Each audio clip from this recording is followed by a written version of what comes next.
मौलाना फजल रहमान का कामयाब जलसा, कामयाब धरना, धमकियां भी दे दी, ख़त्म भी कर दिया, अगले हफ्ते फिर आएंगे और वहाँ से सफाई भी करके गए। मगर चीफ जस्टिस की फिर मफामत, सब्र का पैमाना ना छोड़ा, जबकि शरीफ ख़ानदान की प्रॉपर्टी जो लंदन में थी वो इमरान खान के खाते में कैसे डाल दी गई, इसके ऊपर अरशद शरीफ हमें कई साल पहले बता के दुनिया से भी चले गए हैं। मरियम नवाज़ ने तमाम हदें पार कर दी। कोर कमांडर कॉन्फ्रेंस में किस को किस नौयत का पैगाम दिया गया। तुर्किया में जमहूरियत, इलेक्शन और हमारी जमहूरियत को देखें तो कैसे सर शर्म से झुक जाते हैं। आज के इस एपिसोड में बहुत ही अहम खबरों के ऊपर बात करेंगे। अस्सलाम वालेकुम, आप देख रहे हैं गोरख धंधा अबरार कुरैशी, आपसे मुखातिब हूँ। आज सुप्रीम कोर्ट के बाहर ऐसा इकदाम हुआ जिसके बारे में कोई सोच नहीं सकता था। दफ़ा 144 बाकियों के लिए, और यहाँ पे जो एहतजाज था वो बिल्कुल रेड जोन के अंदर, और इस एहतजाज को हलाल और पहले वाले को हराम करार दिया गया। मौलाना साहब ने कामयाब शो किया, बेहतरीन धरना और जलसा किया, उसकी कोई मिसाल नहीं मिलती। और मैं ये कहूँगा कि आज के दिन के मौके के ऊपर अगर पीटीआई भी एहतजाज करती तो इतने लोग शायद ना आते। उसकी वजह उनको इजाज़त ना होती, दफ़ा 144 नाफज होता, फिर वहाँ से वो सफाई करके गए, खुलेआम और सरेआम चीफ को धमकियाँ भी दे गए और कहा आज तो हम जा रहे हैं लेकिन फिर वापस आएंगे 7 दिनों के बाद। चीफ साहब, अगर आपने ये तकद्दुस पमाल किया किसी जज ने तो आपको नहीं छोड़ेंगे। ये दुनिया के अंदर कभी सिवाय पाकिस्तान मुल्क के, भारत में, इवन नेपाल, आप कहीं पे चले जाएं, श्रीलंका और बांग्लादेश में भी ऐसे नहीं होता। ये हैरान कुन वाक़या है। कामयाबी तो हुई, लेकिन ये लोग कौन थे?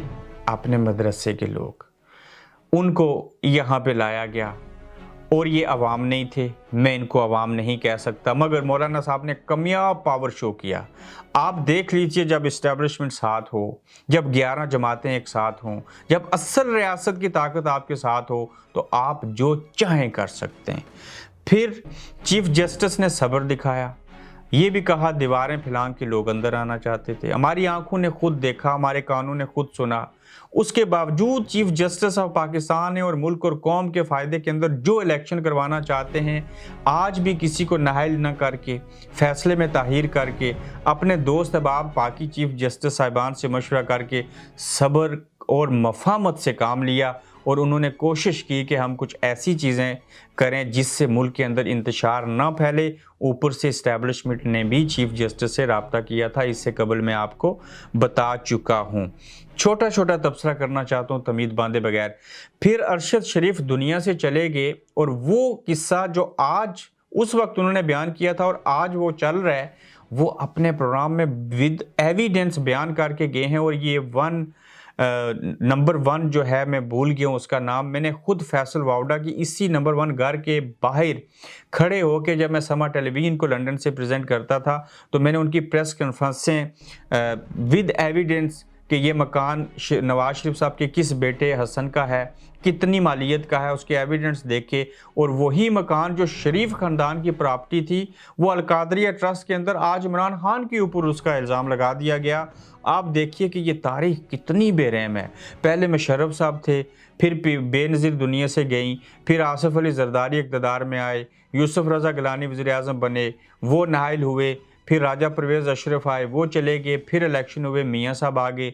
मियाँ साहब किसी दौर में वज़ीर-ए-आज़म थे, आज नाइल हैं, जेल काटनी चाहिए उनको। फिर इमरान खान आए, इमरान खान वज़ीर-ए-आज़म थे, आज वो बहुत बड़े चोर डाकू हैं और उनके ऊपर 150 FIR है। आज शहबाज शरीफ साहब जो वज़ीर-ए-आज़म हैं, ये आज से चंद माह पहले जो थे वो 25 अरब रुपए के बहुत बड़े डाकू और चोर थे। कल आप देखिएगा कोई और यहाँ पे हाकिम वक्त होके बैठेगा। कल के मुलज़िम आज के मुजरम, कल के वज़ीर-ए-आज़म आज के बड़े डाकू, आज के वज़ीर-ए-आज़म कल के बड़े चोर।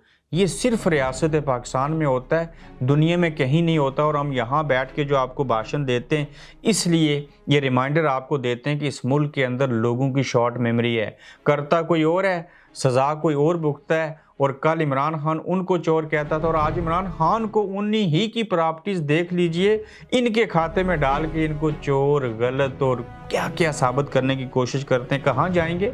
इंटरनेशनल कोर्ट ऑफ जस्टिस में।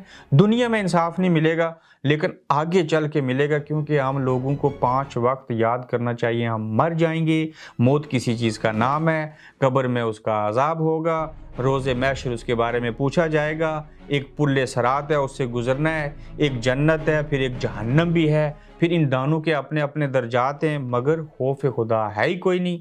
हम तो अंग्रेज़ों से भी ज़्यादा शायद लिबरल हो चुके हैं। यही वजह है कि इस मुल्क के अंदर ना इंसाफ है, बल्कि खिलवाड़ ये हर तरफ। अब क्या आपको इसके ऊपर मैं मज़ीद भाषण दूँ? PDM धरने में कौमी लीडर नहीं आए, 1 हफ्ते के लिए धरना मुखर, जैसे आपको मैंने बताया।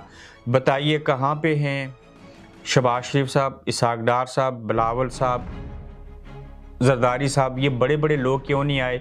जो लोग ओहदों पे हैं, मौलाना साहब असेंबली से बाहर हारे हुए, मरियम साहिबा असेंबली से बाहर इलेक्शन नहीं लड़ सकती, और बाकी कोई हुकूमती बंदा यहाँ पे नहीं आया। क्यों? सेफ खेल रहे हैं, सांप भी मर जाए, लाठी भी बच जाए, और जो कुछ करना था वो करके चले गए। मगर मरियम नवाज शरीफ साहिबा तमाम हदें पार कर गई और क्या कहा? उमर अता बंदयाल नाम लिया चीफ जस्टिस का। हद देखिए, नाम लेके कहा कि सुन लो, जब तक तुम हो तब तक हम इलेक्शन नहीं करवाएंगे। इससे आगे कोई हद हो सकती है? इसके बाद भी कुछ हो सकता है। मान ही लेते हैं कि चीफ जस्टिस अब ठीक नहीं है थोड़ी देर के लिए, जबकि वो ठीक है, आइन के ऊपर अमल करवाना चाहते हैं। खुद कहते थे असेंबली तोड़ो इलेक्शन करवाएंगे, झूठ बोलते रहे आप लोग।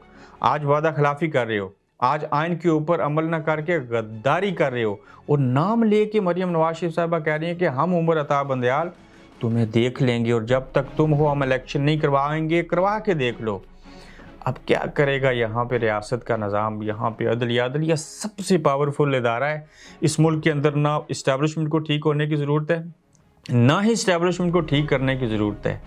इवन कोई मीडिया को ठीक नहीं करें, सियासतदान मज़ीद 10 दर्जे करप्ट हो जाएं, अवाम को शौर भी नहीं दें, यानी कि सिर्फ इस मुल्क के अंदर अदलिया ठीक हो जाए, आज़ाद हो जाए, चंद अच्छे लोग आ जाएं, अपनी मर्ज़ी से काम करें, जो गलत है उसको सज़ा दें, कोई सिफारिश, कोई धमकी कुछ ना आए, ये अपनी फैमिली की परवाह ना करें, ये खुद करप्ट ना हो, हर मुल्क का निज़ाम एक बंदे से लेके आर्मी चीफ तक सीधे हो जाएंगे, और ये सारे एक ही जगह पे ऊपर पेश होने चाहिए। जिस मुल्क के अंदर सिर्फ इंसाफ हो वहाँ और कुछ करने की ज़रूरत नहीं है। 99% बाकी सारे काम खुद हो जाते हैं। इंसानी फितरत है, जब तक रोकोगे नहीं, जब तक सज़ा नहीं होगी, उसने पीछे नहीं हटना। एक बार गलती करेगा, 2 बार करेगा, तीसरी बार के लिए हो सकता है दुनिया से ही चला जाए। तो हमारे यहाँ इंसाफ कोई नहीं, और इंसाफ करने के लिए, खिदमत खल करने के लिए, नेकी करने के लिए मुसलमान होना ज़रूरी नहीं है। ये बात यहाँ बैठा लीजिए। जो मुल्क इंसाफ करते हैं अपनी राया के साथ, अपने अवाम के साथ, वो तरक्की करते हैं। इंसाफ करना अल्लाह की सिफात में से एक बड़ी सिफत है, उसके लिए मुसलमान होना ज़रूरी नहीं है। ये हमें बना दिया इस्लाम के नाम के ऊपर, पाकिस्तान बना, पाकिस्तान का मतलब क्या है, ये बहुत बाद में नारे ईजाद हुए हैं। बहरहाल ये भी एक लंबा मौजू है, आप मुझे कहेंगे पता नहीं मैं कौन हो गया हूँ। फिर देखिए कोर कमांडर कॉन्फ्रेंस हुई, उसमें बड़े अहम फैसले हुए, उसमें किसी को पैगाम दिया गया। कैसा पैगाम दिया गया? हमारी खबर सच साबित हुई, गुज़श्ता रोज़ दी थी। आर्मी के एक्ट 1952 के एक्ट की शिक 59 और 60 के तहत केस बनाए जाएंगे।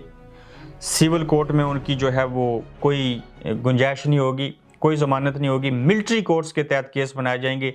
आज कोर कमांडर कॉन्फ्रेंस के अंदर ये फैसला कर लिया गया, जिसको हेड कर रहे थे आर्मी चीफ, और उसमें फैसला जो किया गया, किसको पैगाम दिया गया? इमरान खान साहब को। क्यों दिया गया? Core commander, GHQ, radio Pakistan, कायदे आज़म का घर, ये जितने सारे खिलवाड़ हुए, इसको वजह बना के उनके ऊपर ट्रायल किया जाएगा। और भट्टो साहब के साथ भी किसी हद तक ऐसे हुआ था, मगर इस आर्टिकल के तहत नहीं हुआ था, जिसकी ज़मानत पूरे पाकिस्तान में कोई नहीं है, और ये उल्टा निज़ाम चल रहा है। फिर देखिए तुर्की का नया नाम तुर्किया, वहाँ पे आज इलेक्शन हुए। इलेक्शन होने के बाद क्या हुआ ये आप सुन लीजिए। वहाँ पे 49 पॉइंट कुछ % वोट लिए सदारती इलेक्शन में तैयब उर्दगान साहब ने। उनके मद्दे मुकाबल जो अपोजिशन में थे, उन्होंने लिए 44% तकरीबन। कुछ और जो लोग थे उन्होंने 5% 4% दिए। अब 49.8% उन्होंने ले लिया और 0.2% और अगर होते तो 50% ले लेते। अब अवाम ने जमहूरी तौर के ऊपर हक इस्तेमाल करते हुए हक राय दी, वोट दिया। आगे वोटर खड़े हैं और पीछे जब तैयब अर्दगान क्यू में खड़े हैं कतार में, तो बंधु ने देखा तो हैरान हो गए कि जिसको वोट देने आए वो भी हमारे साथ पीछे कतार में खड़ा है। अच्छा, फिर क्या हुआ? बेहतरीन तरीके से ज़लज़ला आने के बाद भी बेहतरीन तरीके से इलेक्शन हो गए और उन्होंने कहा हम इलेक्शन करवाएंगे। फिर 2% 0.2% कमी की वजह से, चूँकि वहाँ का कानून है, जमहूरियत इसको कहते हैं कि 100 में से 50% जो कम अज़ कम वोट लेगा वो सदर बन सकता है। तो लिहाजा अब उन्होंने ऐलान किया है कि अब दोबारा इलेक्शन करवाएंगे जब तक मुझे मेजॉरिटी या यानी कि वोटों के तनासब 50% मुझे या किसी और को नहीं मिलता। ये जमहूरियत नहीं है। हमारे यहाँ 2 असम्बलियाँ चली गई, खुद कहते रहे, पार्लियामेंट के अंदर से लोग निकल गए। अब कौमी इंतखाबात तो दूर, सूबाई असम्बली के इलेक्शन भी नहीं करवाते और मिसाल देते हैं टैंकों के आगे लेटेंगे। जमहूरियत आई थी वहाँ तुर्की में, फ़ौजी बगावत हुआ करती थी, वहाँ जर्नैलों को मार दिया था, ये हुआ था, फ़लाँ चीज़ हुई थी। उन लोगों की अक़दार देखो, क्या अखलाकी, क्या जमहूरी और क्या बाकी एतबार से। हमारे मुल्क के अंदर पहले मार्शल लॉ, फिर जमहूरियत, और अब इसको जमहूरियत नहीं कहते, इसको मिलिट्री डेमोक्रेसी कहते हैं। यानी कि ये आधी जमहूरियत और आधा मार्शल लॉ है। तो अब यहाँ पे क्या किया जाए? अब आखिरी बात बड़ी ज़रूरी है। ये इरशाद भट्टी का ट्वीट है, बड़ा ज़बरदस्त लगा मुझे। हज़ारों लोग लेकर इस्लामाबाद पहुँची हुकूमत को, हुकूमत ने रेड जोन जाने से रोका। हुकूमत ने रेड जोन जाने से रोका, मगर हुकूमत ने हुकूमत की ना मानी और रेड जोन में दाखिल हो गई। अब हुकूमत से मुज़ाकरात करेगी, हुकूमत के सामने एहतजाज ख़त्म करने की शराइत रखेगी और फिर हुकूमत की तरफ से मुतालबात मानने की यकीन दहानी पर हुकूमत एहतजाज ख़त्म कर देगी। समझ गए होंगे आप। अल्लाह हाफिज़। आप देख रहे हैं गोरखधंधा अब्रार कुरैशी के साथ।